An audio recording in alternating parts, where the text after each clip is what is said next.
All right, ladies and gentlemen, our score brought to us by PLDT Watchman. 16-13 right now. Let's take a look at some set highlights brought to us by PLDT My DSL. Ateneo is starting to wake up. And that's good news for fans of the Lady Eagles after the shellacking they got in the first set.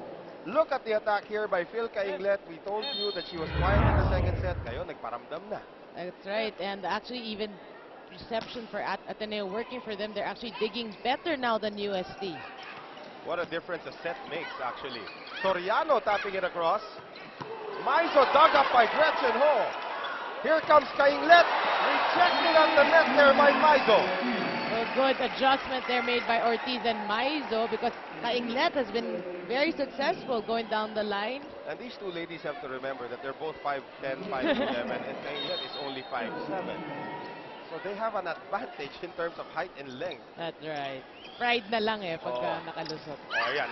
Nadali tuloy kayo ni Cainglet. Free ball. Chance now for Ateneo. Ferrer. Oh, tried to set up. It was a timing play for Acevedo. Soriano was not at her spot. That's actually a sorry error for Ateneo because so far in this match, rare is that they have the chance to have place and they bungle. Well, that was just a plain miscommunication there. Acevedo gets it across with her offhand. And Micah Ortiz, and a save with the offhand from Stephanie Gabriel. Cainglet cannot get it across. Well, she buries that into the net. The set was too far. Mistimed their jump and another point. And the USD now equalizes this match. Well, let's see if USD can now take the lead here on the serve of Angeli Tabaquero. Cainglet goes wide. The USD does take the lead. Miss hit again there by Phil Cainglet. And it may be time to reinsert Angelina Hervasio into this game if you're Clint Malazzo. That's right. No, they brought Z Hervasio out early in the first set. And we have a net violation here. Looks like Micah Ortiz will be the guilty party. We are tied at 17. So Cara Acevedo, the captain, to serve. Acevedo's been battling shoulder issues the entire season. And Aiza Maizo finds a way to score between Gabriel and Acevedo. Well, again, we got to give credit to Rhea de Maculangan for opening up that opportunity for Aiza Maizo. If it's Fun Family Pizza, it's gotta be Shakey's. UST up by 1. Oh, here's the running attack from Charo. Curato gets there.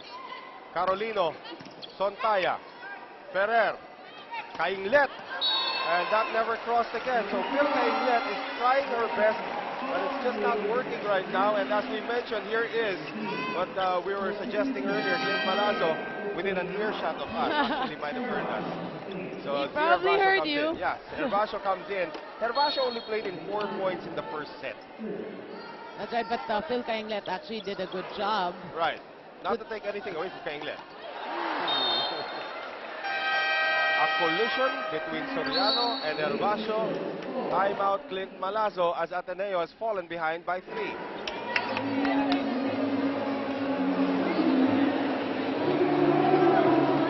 Hindi na naman isang ikot na lang, nasa harap na to si Son, no? Well, huwag na lang piling paluin. Pwede mo na i-over eh. Yan, hindi kayo nag-uusap doon sa loob. Tsa! Tsa, sipag lang siya.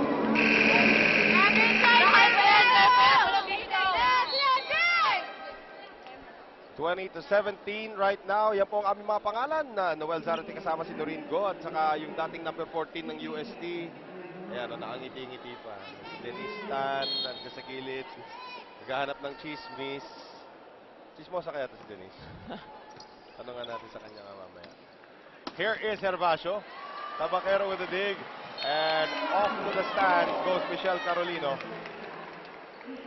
So the entry of Hervasio is now energizing Ateneo. That's right. It's actually a good sign for Hervasio, but she's now up to serve for Ateneo. Not going to the jump serve this time. Hervasio has a pretty mean jump serve. Uh-oh. Almost a problem there for UST. Sontaya not generating much power on her offense right now. Carolino will. Hervasio digs it up. Here's Ferrer. They go to Sontaya, and Sontaya gets the point on the check ball. Well, Ateneo doing a good job in keeping the second set close. For those who just joined us, they were totally outclassed in the first set. That's correct. 25-10. Down 13-0 at one point. That's oh, right. Ho, ho, ho. Micah Ortiz says, let's have another 2-point lead. Good combination play by USD, and Maizo gets that quick set and a kill.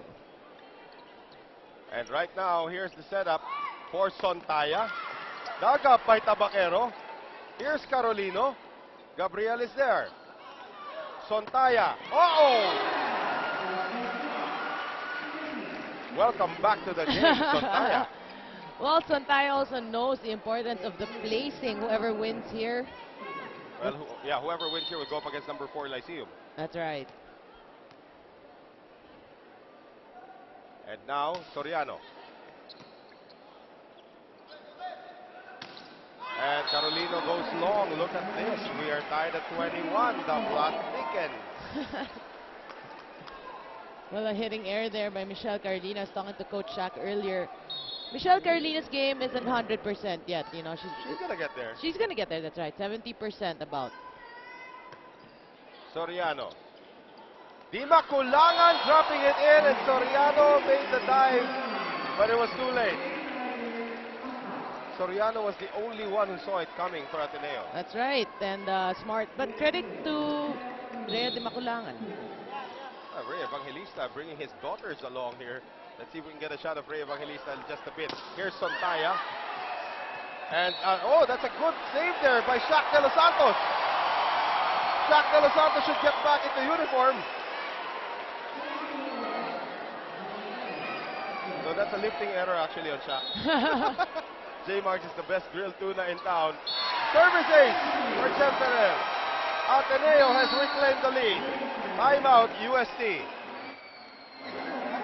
Saan nakakatake? Oo, sayang yung atake natin.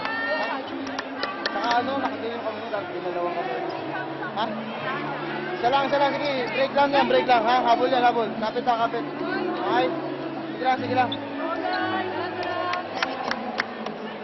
Focus sa receive. Sige lang. Yeah. Well, ito si Coach Shaq. Still pretty confident of the chance of UST making this second set. But it's Ateneo who's on top. Well, it's just a 1-point lead.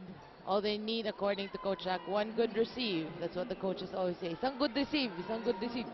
And all starts from there. And then the center will actually, tignan mo kung sino yung nagsiset. Si Rhea de Maculangan will signal where she wants the ball to be placed.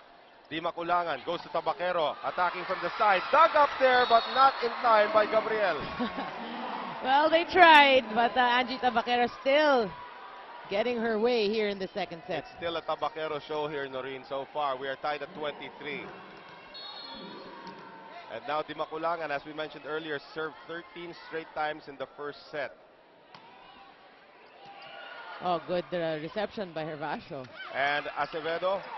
Oh, Acevedo gets it to drop. We were about to say that there was a free ball coming up for UST, but nobody got the third touch for the Lady Tigers. And now Ateneo with set point. Who would have thought? Sontaya did. Carolino, bad reception.